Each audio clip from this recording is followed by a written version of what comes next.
अस्सलाम वालेकुम दोस्तों, मैं अज एक छोटी जी नर्सरी है भाई साहब दी, बिलाल भाई हैं साढ़े। ठीक है जी, ये साढ़े कोल पनीरियां लैके आए से सब्जी दियां। ये माशाल्लाह जी इन्हां दी बंद गोभी देखो, माशाल्लाह एक तो एक फुल बेहतरीन, बहुत अच्छा फुल है। ठीक है जी, ये इन्होंने छोटा जिहा अपना किचन गार्डन तैयार किया, बहुत अच्छा फुल आया। ये जी माशाल्लाह इन्हां दा बंद गोभी सी, ये इन्हां दी ब्रोकली लगी, माशाल्लाह जी ज़बरदस्त।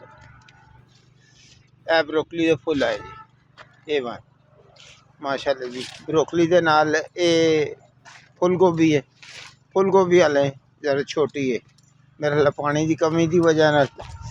और ये पर्पल फुल गोभी, ए देखो जनाब। बिलाल भाई इधर आओ ना ज़रा, बिलाल भाई आओ ना ज़रा। ठीक है जी, ये पर्पल फुल गोभी है, माशाल्लाह फुल गोभी। बिलाल भाई कैसी लगी जी जनाब तला सीडलिंग की पनीरी? माशाल्लाह बहुत ज़बरदस्त पनीरी है, रिजल्ट भी बहुत अच्छे है, क्वालिटी ठीक वाइज है माशाल्लाह। फर्स्ट टाइम लगाई, देखो कलर कैसे माशाल्लाह जी। ज़बरदस्त। ये जो चीज़ तुम दसी वो ही निकली या कोई और? अल्हम्दुलिल्लाह जी, एक एक परसेंट जी कोई आगे पीछे गल नहीं हुई, जिस तरह दसा उसी तरह कन्फर्म हुई जी। गुड जी, वेरी गुड।